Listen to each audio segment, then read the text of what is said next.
Evidentemente, a una de las preguntas que hicimos y contestamos durante el tiempo de pregunta y respuesta, causó mucha confusión entre algunos de ustedes. Y probablemente lo hizo porque estas cosas ocurren cuando nosotros tenemos ciertas, no importa si soy yo u otra persona, nosotros tenemos ciertas concepciones, tenemos concepciones preconcebidas.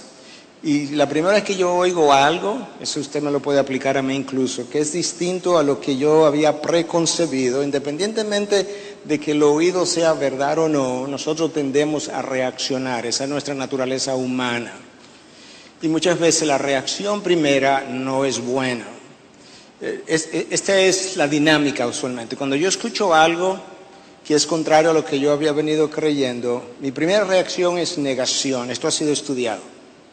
La segunda vez que yo lo escucho, la próxima reacción es, bueno, yo no lo creo, pero quizás. Y la tercera vez, si es verdad, usualmente entonces yo termino abrazando eso que yo originalmente rechacé.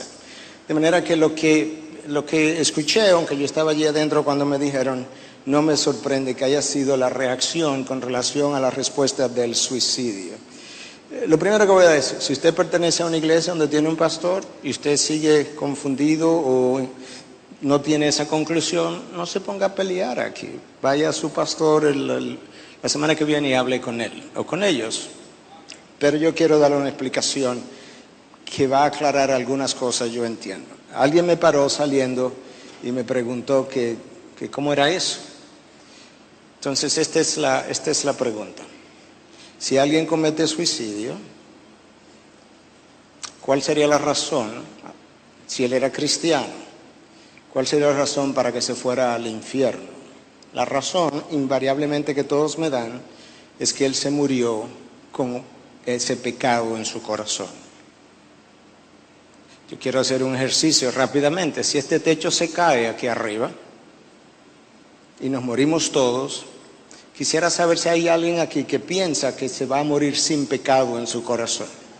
Que levante la mano, el que piensa que si el techo se cae y él se muere sin pecado. Bueno, nadie ha levantado la mano, de manera que parece que todos pensamos que nos vamos a morir con pecado. Entonces debiéramos ir al infierno todos. Y sin embargo, usted no está pensando que se va a ir al infierno teniendo pecado. Entonces, ¿cuál sería la razón para que ese pecado de manera singular sea el que sí me envíe al infierno? Yo creo que las preguntas tenemos que hacerlas de esta manera, o el raciocinio. Número 1, ¿cometió suicidio? ¿Realmente era creyente? Quizás no lo era, pero sí lo era, sí lo era.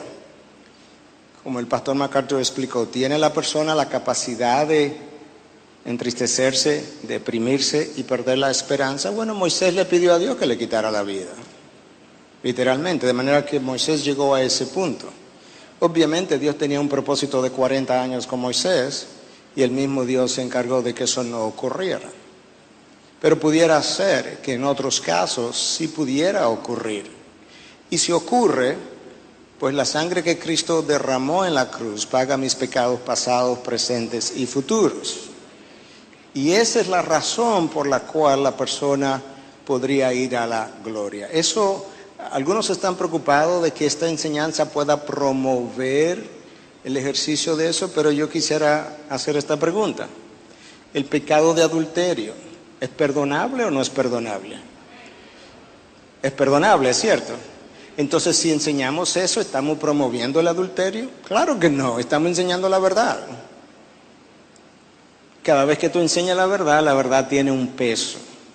Entonces la explicación es esa.